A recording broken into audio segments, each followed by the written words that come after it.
ഒരു മനുഷ്യന്റെ മരണശേഷം പിന്നീട് ആ ശരീരത്തിന് എന്താണ് സംഭവിക്കുക എന്ന് എപ്പോഴെങ്കിലും നിങ്ങൾ ചിന്തിച്ചിട്ടുണ്ടോ? മരണശേഷം എന്ത് എന്ന വിഷയം ലോകത്താകമാനം ചർച്ച ചെയ്യപ്പെട്ടതും ഇപ്പോഴും ചർച്ച ചെയ്യപ്പെടുന്നതും നിരന്തരം ഗവേഷണത്തിന് വിധേയമാകുന്നതുമായ കാര്യമാണ്. ഞാനിന്ന് ഈ വീഡിയോയിൽ സംസാരിക്കാൻ വേണ്ടി പോകുന്നത് മരണശേഷം ശരീരത്തിന് എന്താണ് സംഭവിക്കുക എന്നാണ്.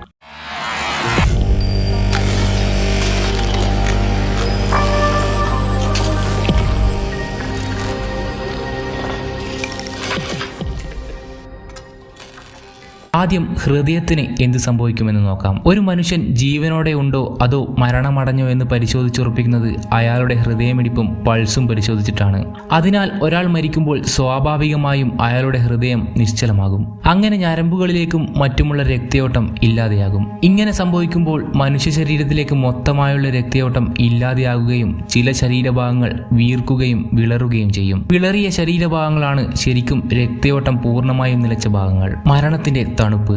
മരണത്തിന്റെ തണുപ്പ് എന്ന് വിശേഷിപ്പിക്കുന്നത് ഒരു മനുഷ്യൻ മരിച്ച് ശരീരം മരവിക്കുന്ന അവസ്ഥയാണ്. ഈ അവസ്ഥയിലാണ് ശരീരം കട്ടിപിടിച്ചു തുടങ്ങുന്നത്. ഇത് ശരീരത്തിലുള്ള അഡിനോസൈൻ ട്രൈഫോസ്ഫേറ്റ് എന്ന രാസവസ്തു കുറയുന്നത് മൂലം സംഭവിക്കുന്ന അവസ്ഥയാണ്. കൺപോളകളും കഴുത്തിലെ പേശികളുമാണ് ഇത്തരത്തിൽ ആദ്യം മരവിക്കുന്നത്. കോച്ചി വലിയുക ഒരു മൃതശരീരത്തിലെ വിചിത്രമായ മാറ്റമാണ് കോച്ചി വലിയൽ. നിങ്ങൾ ഒരു മൃതശരീരത്തിലെ ഈ പ്രതിഭാസം നേരിൽ കാണാൻ ഇടവരുകയാണെങ്കിൽ തീർച്ചയായും പേടിക്കും. മരണത്തിന് ശേഷവും ശരീരത്തിന് ചില ചലനങ്ങൾ ഉണ്ടാക്കാൻ സാധിക്കും. അത് പേശികളുടെ സങ്കോചം മൂലം ഉണ്ടാകുന്നതാണ്. ചില പേശികൾ ഒരേ സമയം കൂട്ടി വലിയുമ്പോഴാണ് കോച്ചി വലിയൽ സംഭവിക്കുന്നത്. മുഖം പരക്കുക ഒരു മനുഷ്യൻ മരിച്ചു കഴിയുമ്പോൾ അയാളുടെ മുഖത്തെ പേശികൾ ശാന്തമായ അവസ്ഥയിലെത്തും. ഇത് മുഖം പരന്നു കാണപ്പെടാൻ കാരണമാകും. ദുർഗന്ധം എല്ലാവർക്കും അറിയാവുന്ന കാര്യമാണ്. ജീവിച്ചിരിക്കുമ്പോഴുള്ള സ്വാഭാവിക മണമല്ല ഒരു മനുഷ്യൻ മരിച്ചു കഴിഞ്ഞാൽ ഉണ്ടാവുക എന്ന്. മരിച്ച് കുറച്ച് സമയങ്ങൾ കഴിയുമ്പോൾ ശവശരീരത്തിൽ നിന്ന് ദുർഗന്ധം വമിച്ചു തുടങ്ങും. എന്നാൽ എന്തുകൊണ്ടാണ് ഇങ്ങനെ സംഭവിക്കുന്നത്?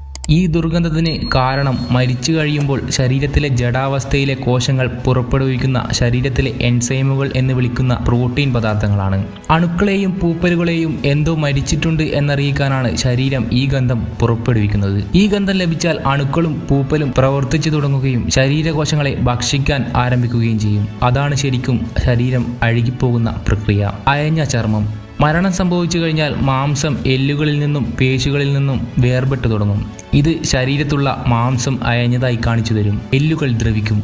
മനുഷ്യ ശരീരത്തിൽ ഒടുവിൽ ദ്രവിക്കുന്നത് എല്ലുകളാണ്. എല്ലുകൾ മണിക്കൂറുകൾക്ക് ഉള്ളിലോ ദിവസങ്ങൾക്ക് ഉള്ളിലോ ദ്രവിച്ച് ഇല്ലാതെയാവില്ല. ശരീരത്തിന് മരണം സംഭവിച്ച് പതിറ്റാണ്ടുകൾ കഴിഞ്ഞാണ് എല്ലുകൾ സ്വാഭാവികമായി ദ്രവിച്ചില്ലാതെയാവുക. മൃതശരീരം ഞരങ്ങും. മരണശേഷവും ശരീരം പലപ്പോഴായും ഞരങ്ങുമത്രേ. സ്വരനാളികൾ ചുരുങ്ങി ദൃഢമാവുന്നത് മൂലവും അന്നനാളത്തിൽ ചിലതരത്തിലുള്ള ബാക്ടീരിയകൾ ഗ്യാസ് ഉൽപ്പാദിപ്പിക്കുന്നത് മൂലവുമാണ് ഇങ്ങനെ സംഭവിക്കുന്നത്. ശരീരത്തിന്റെ നിറം മാറും. മരിച്ച് ദിവസങ്ങൾക്കകം ശരീരത്തിന്റെ നിറം പതിയെ മാറാൻ തുടങ്ങും. രക്തയോട്ടം നിലച്ച് രക്തം പലയിടത്തായി കട്ട പിടിക്കുന്നതിനാലാണിത്. ചുവപ്പ്, പർപ്പിൾ, നീല നിറങ്ങളിലാവും ശരീരം അപ്പോൾ. എന്നാൽ രക്തയോട്ടം കുറഞ്ഞ ഭാഗങ്ങൾ വിളർത്തിരിക്കുമെന്നും പറയുന്നു. ആൺ ശരീരത്തിന് ചിലപ്പോൾ ഉദ്ധാരണം സംഭവിച്ചേക്കാം. മരണത്തിനു ശേഷം ചില പുരുഷ ശരീരങ്ങളിൽ ഉദ്ധാരണം സംഭവിക്കുമെന്ന് പറയുന്നു. ശരീരത്തിന്റെ താഴ്ന്ന ഭാഗങ്ങളിൽ രക്തം കേന്ദ്രീകരിക്കപ്പെടുന്നതിനെയും പേശികളുടെ സങ്കോച വികാസങ്ങളെയും ആശ്രയിച്ചിരിക്കും ഇത്. ശരീരം ഇളകും. പേശികോശങ്ങൾ നശിച്ചാലും അവയ്ക്ക് സങ്കോച വികാസം സംഭവിക്കും. ചിലപ്പോൾ പേശികൾക്ക് സങ്കോചം സംഭവിക്കുന്നത് മൂലം ഇളകുമെന്ന് പറയുന്നു. മലമൂത്ര വിസർജനം ചെയ്യും. മരണത്തിന് ശേഷവും ശരീരം മലമൂത്ര വിസർജനം ചെയ്യുമത്രേ. തലച്ചോറിന്റെ നിർദ്ദേശങ്ങൾക്കനുസരിച്ചല്ലാതെ പ്രവർത്തിക്കുന്ന പേശികളുടെ പ്രവർത്തനം മൂലമാണിത്. കണ്ണു തുറിക്കും. നാക്ക് പുറത്തു വരും. ആന്തരികാവയവങ്ങൾ ദ്രവിക്കാൻ തുടങ്ങുന്നതോടെ ശരീരം ചില ഗ്യാസുകൾ പുറന്തള്ളാൻ തുടങ്ങും. ഇത് കാരണം കണ്ണുകളും നാക്കും പുറത്തു വരും. ശരീരം പൊട്ടിത്തെറിക്കും. കുടലിൽ ഉൽപ്പാദിപ്പിക്കപ്പെടുന്ന ഗ്യാസുകൾ പുറത്തു കളയാൻ കഴിയാത്തതിനാൽ അത് ഉദരത്തിൽ നിറയുകയും ചുരുക്കം ചില സന്ദർഭങ്ങളിൽ പൊട്ടിത്തെറിക്കുകയും ചെയ്യും. ഗർഭിണികൾ പ്രസവിക്കും. മരിച്ചത് ഗർഭിണിയാണെങ്കിൽ ചിലപ്പോൾ പ്രസവിക്കും അത്രേ. ഉദരത്തിൽ ഉൽപ്പാദിപ്പിക്കപ്പെടുന്ന ചില ഗ്യാസുകളുടെ സമ്മർദ്ദം കാരണം ഗർഭാശയകളം തുറക്കുകയും പ്രസവം നടക്കുകയും ചെയ്യുമെന്നാണ് പറയുന്നത്.